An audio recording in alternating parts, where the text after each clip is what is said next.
નામ જ છે શ્રીમદ ભાગવત. શ્રી શબ્દ સ્વામીજી પ્રયોગ માટે પ્રયોગ થયો છે.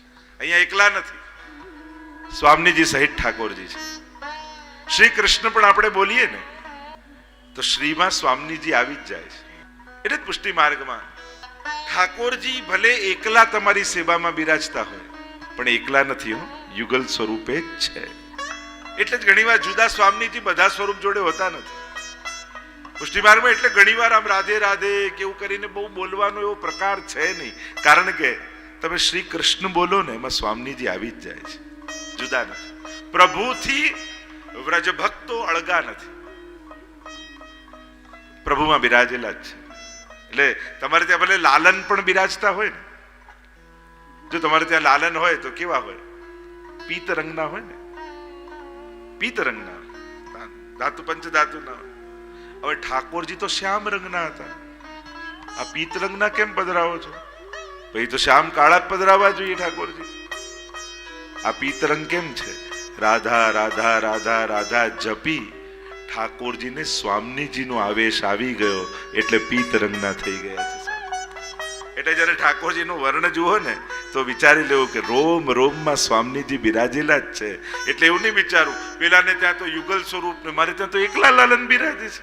અરે એકલા નહીં, એમનો વર્ણ તો જો, આ પીલાશ છે ને એ स्वामीजीની જ છે.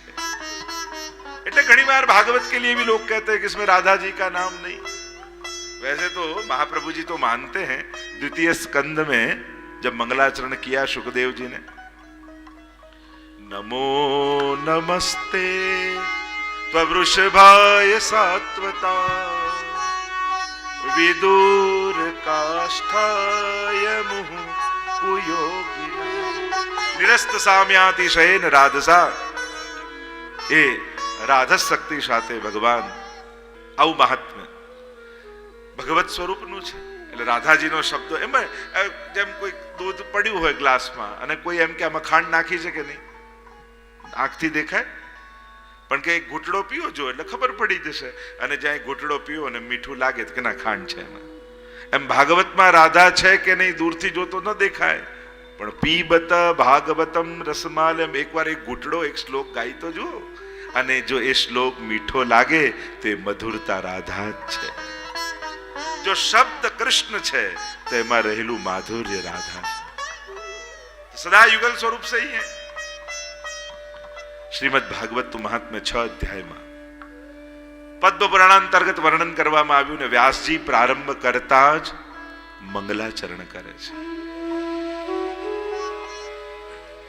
આપણે ત્યાં શાસ્ત્રોની એક વિવેક છે, એક મર્યાદા છે કે પ્રારંભ કરતા પહેલા મંગલાચરણ કરવામાં આવે.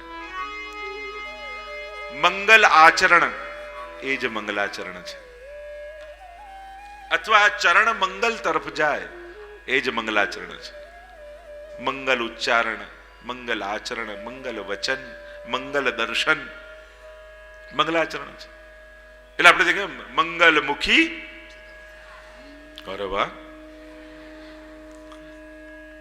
हमारे लिए तो भगवत दर्शन ही सबसे बड़ा सुख है. देखो सदा सुखी का अर्थ ये नहीं होता कि मंगला का दर्शन करोगे तो भगवान सुख दे देंगे, क्योंकि हर एक सुख का दूसरा रूप दुख है. भगवान भक्त को कभी दुखी नहीं करेंगे.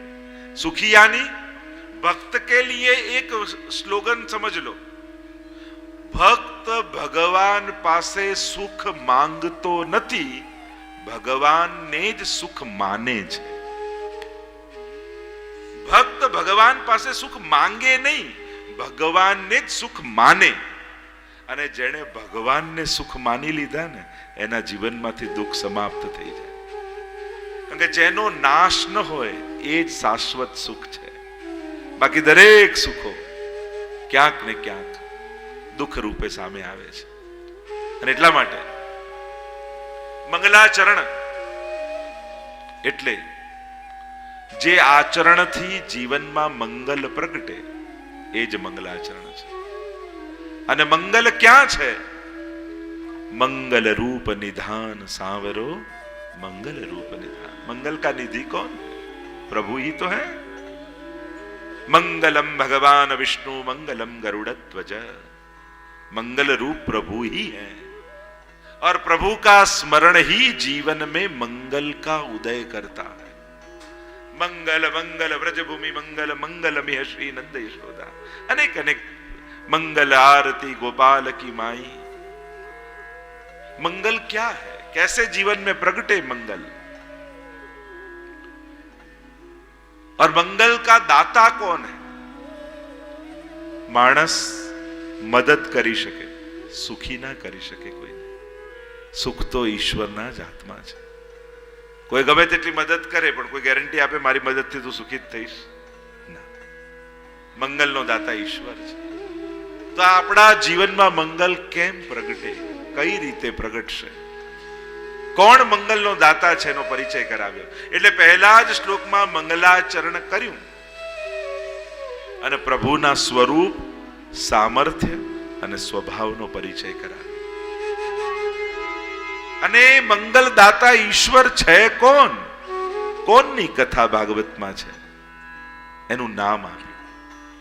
અને મંગલાચરણ કરતા વ્યાસજી બોલ્યા, સચ્ચિદાનંદ રૂપાય વિશ્વોત્પત્યાદિ હેતવે તાપત્રય વિનાશાય શ્રી કૃષ્ણાય વયમ નુમઃ। પ્રભુના સ્વરૂપ, સામર્થ્ય અને સ્વભાવનો પરિચય કરાવ્યો। પ્રભુની આકૃતિ, પ્રકૃતિ અને કૃતિ ત્રણેયનો પરિચય કરાવ્યો। જેની કથા તમે સાંભળવા જઈ રહ્યા છો એનું સ્વરૂપ કેવું છે? सच्चिदानंद रूपाय। देखो रूपाय कहा, आ कोई निराकार ब्रह्मनी कथा नहीं गावा जई रहा कि आंखों बंद करीने कोई परम ज्योतનું ધ્યાન ધરીએ અને ભીતર ભીતર ભીતર જતા જતા એ પરમ જ્યોતના પ્રકાશમાં ભળી જઈએ, એવા કોઈ નિરાકાર બ્રહ્મની વાત નથી। रूपाय, देखो हम सब साकार ब्रह्म के उपासक हैं, ये बात स्पष्ट हो जानी चाहिए। આપણને એવો બ્રહ્મ નથી આરાધ્ય આપણો કે જે આંખો બંધ કર્યા પછી જ જેનો આભાસ થાય।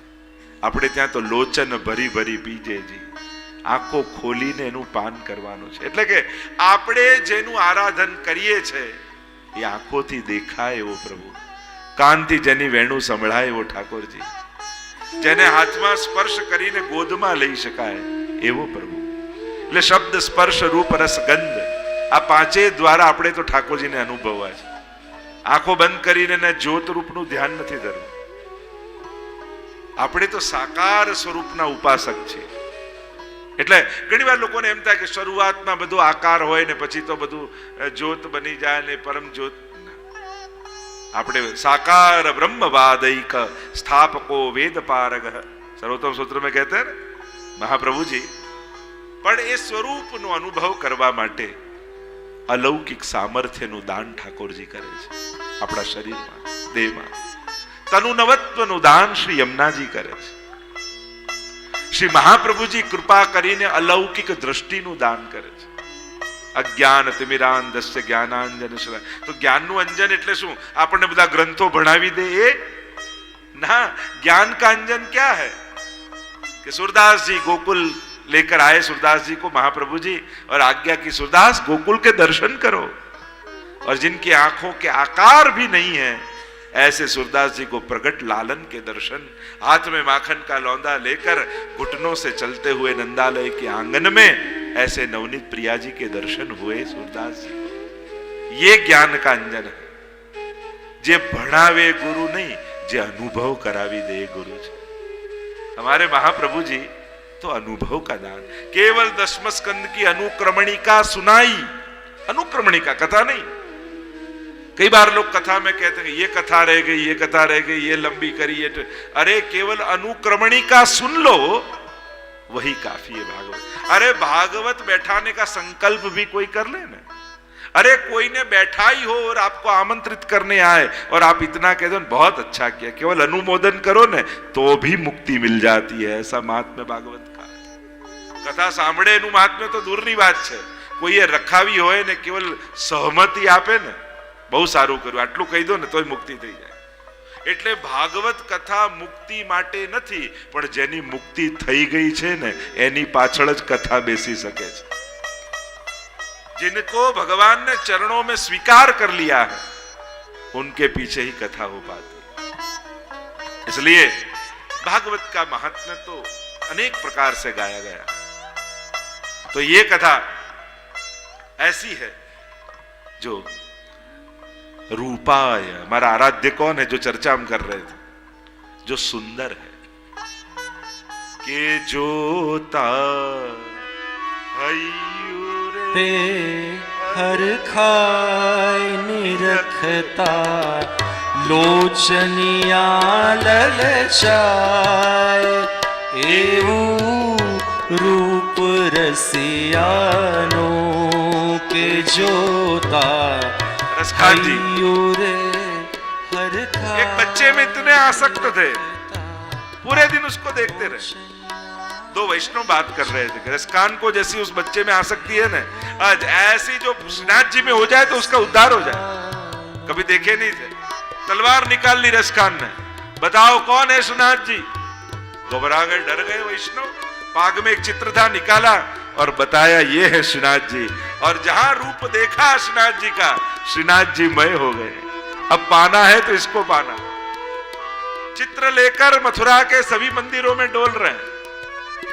ना ये नहीं, दूसरे मंदिर में जाए ना, ये नहीं, सब मंदिरों में जाए और चित्र से देखें, समानता करें कि ये वो है. किसी ने कहा कि वो तो गिरिराज जी के ऊपर विराजते.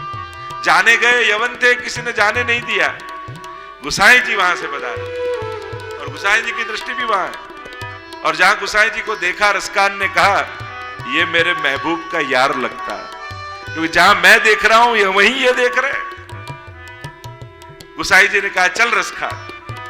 और श्रीनाथ जी का पता तो लंबी है, ब्रह्म संबंध कराया और रसखान जाने लगे निज मंदिर से. और श्रीनाथ जी बाबा ने कूद कर रसखान का हाथ पकड़ लिया. अब कहां जा रहे हो, चल मेरे साथ खेल. उनका रूप देखा तो उनके हो गए. वो सूरदास जी की वार्ता में आता है, 60 बरस को बैल नाते हो. श्रीनाथ जी के मंदिर के नीचे, पर्वत के नीचे एक दुकान थी बनिए की. आज तक कभी दर्शन नहीं किए श्रीनाथ जी, पर पहला कोई दर्शन करके आए तो उससे पूछ ले क्या श्रृंगार है, मस्तक पर क्या है, और सब जान ले. और वैष्णव जाते हो ना दर्शन करने, ओहो श्रीनाथ जी बाबा तो आज इतने सुंदर लग रहे हैं, कैसी सुंदर गुलाबी पाग धरी है, ऊपर मोर पीछ है, ऐसे सुंदर वागा और वस्त्र हैं. और ऐसे गुणगान करे, सभी वैष्णव को ये लगे बड़ा भाविक भक्त लगता है. जो भी माल खरीदना है इसकी दुकान से लेना चाहिए. और यूं कर करके दुकान चलावे. सूरदास जी जान गए, देख आए दुकान पर, मुझे पता है कि तू छल करता है, कभी आज तक दर्शन किए नहीं और श्रृंगार के गुणगान करता है, दुकान चलाता है. आज तो मैं सबको कह दूंगा, जो दर्शन करने तू नहीं आया आज, तो सबके आगे तेरे कीर्तन बना बना कर गाऊंगा. डर गया, अरे सूरदास जो किसी को ना कर दे, कोई मेरी दुकान पर चढ़ेगा भी नहीं. आप बस अभी मंगला पूरा हो, अभी दुकान खोलने का, श्रृंगार में आता हूं. श्रृंगार में वापस होता, चल अरे अभी तो धंधे का टाइम है, अभी बोनी करनी है, अभी राजभोग में आता हूं. जाए नहीं, शयन हो गया, शयन का समय हो गया, करते करते बहाना बना बना कर जावे ही नहीं. सूरदास जी ने कहा अब तेरी खैर नहीं, अब तू गए. ना ना, अरे मन में हुआ कि एक बार दर्शन करने आने तो क्या फर्क पड़ता है, चलो सूरदास जी आता हूं. और जहां शयन के द्वार खुले और इस बनिए की दृष्टि पड़ी श्रीनाथ जी के मुखारविंद पर, और रूप में ऐसा मोहित हो गया कि गुसाई जी का सेवक हो गया. भरवा गई ती पानी जोता नंद कुंवर ने लोभाणी. अरे वो आगरा की बाजार में नाचने वाली गणिका कृष्णदास अधिकारी ने देखा, अरे ये तो श्रीनाथ जी का दैवी जीव है, या बाजार में नाच रहा है, पैसे देकर खरीद कर आए, ये तो श्रीनाथ जी की वस्तु है. और श्रीनाथ जी के मंदिर के सामने श्रीनाथ जी के सन्मुख नचाया, कीर्तन गाया, मेरो मन गिरधर छवि पर अटक्यो. नाचते नाचते दृष्टि पड़ी श्रीनाथ जी के मुखारविंद पर, और वहीं देव पड़ा और श्रीनाथ जी की शरण को प्राप्त हो गई. પાલવ મારો ઝાલ્યો એના હાથે વિટરાવ્યો. પાલવ મારો ઝાલ્યો એના હાથે વિટરાવ્યો. તોય એને કાંઈ ના કહેવાય. નિરખતા લોચનિયા લલચાય. જોતા હૈયું રે હરખાય. એવું રૂપ રસિયાનો સચ્ચિદાનંદ રૂપાય